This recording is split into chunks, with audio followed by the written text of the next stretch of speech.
Hello everyone, welcome to Best Recipes with Sharon. This is a special recipe today called Pumpkin Spice and Chocolate Marble Bundt Cake, and it has a special piñata style surprise inside. This is really fun to make, but it's also delicious and really moist. Stay with me, there will be lots of tips throughout the video. First one is to pre-pour all your ingredients in the recipe ahead of time. Then preheat your oven to 350 degrees. So let's begin by making the bundt cake batter. Start with 2 cups of softened butter, or 4 sticks.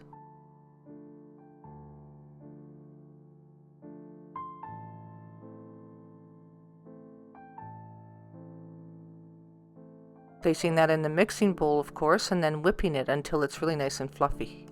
Then add 2½ cups of white sugar. And mix that together a little bit.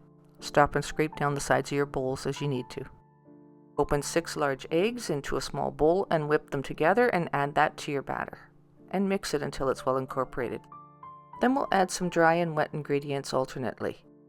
You'll need a total of 5 cups of all-purpose flour. Add about half of that to start with. Then you'll need 1½ cups of buttermilk, but again only add half of that to start with. Add all of your pumpkin puree, which is about 3½ cups of it, and mix that together until it's really well combined. And you can see here how it's mixing together and becoming smoother. So stop the mixer and add 4 teaspoons of baking powder, 2 teaspoons of baking soda, and 1 teaspoon of salt. And then 2 teaspoons of vanilla. Mix that together. Then add the rest of your flour and buttermilk. And mix that together until it's thoroughly combined. Now we're finished our base batter. And what I mean by that is that we'll split this batter in half, and then we'll start to make our pumpkin spice and our chocolate batter separately.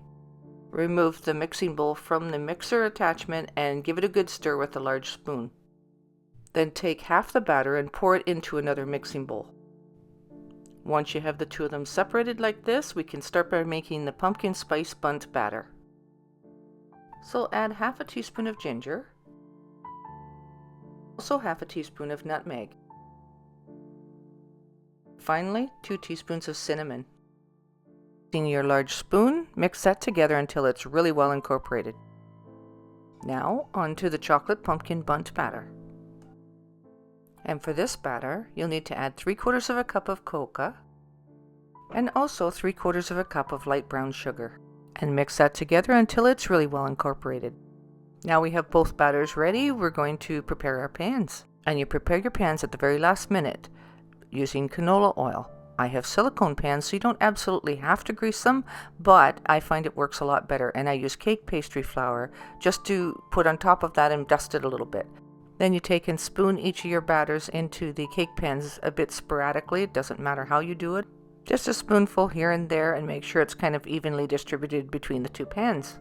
And there is meaning to the madness, so if you want a certain design or a certain look, you'll learn as you do this more often how it's going to look when you're done just by the way you've placed it in the pan. Make sure it's even and not too full. And if you have too much batter, place it in some other pans and bake that separately. You can take a knife and just zigzag it back and forth to try and make the batter a little bit more marbled-like. And using silicone pans, you can shake it up a little bit so that the batter gets into every nook and cranny. And this way it'll take shape and bake a little bit nicer.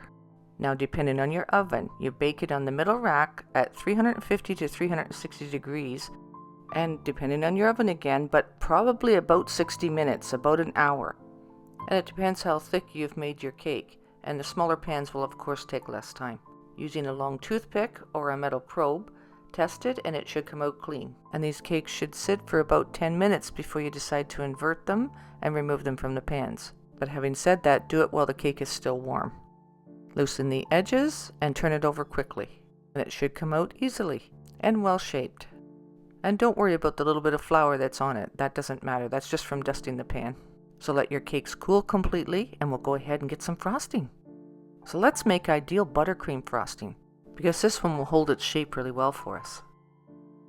Start by adding half a cup of unsalted butter to your mixing bowl, and also add half a cup of solid vegetable shortening. Whip that on high until it's nice and fluffy.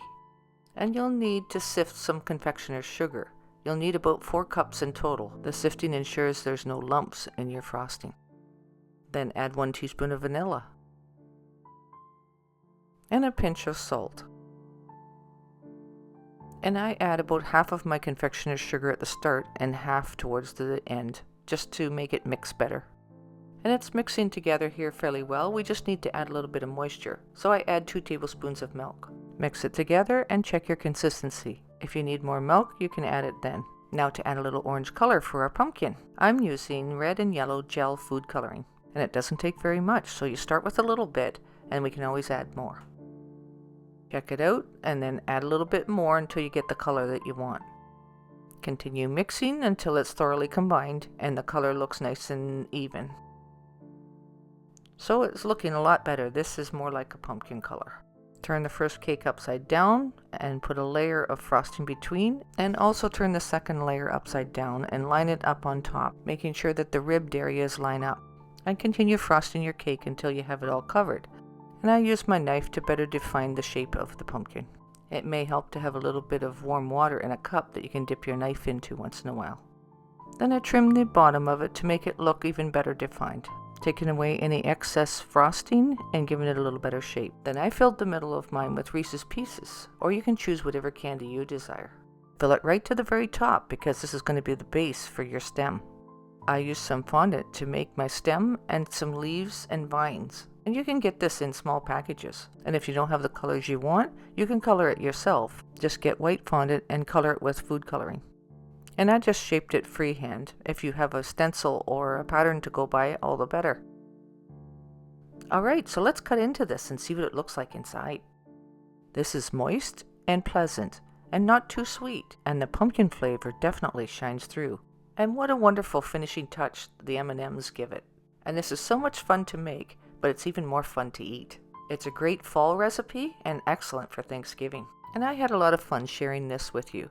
So if you enjoyed it, give it a thumbs up and subscribe. And until next time, happy eating.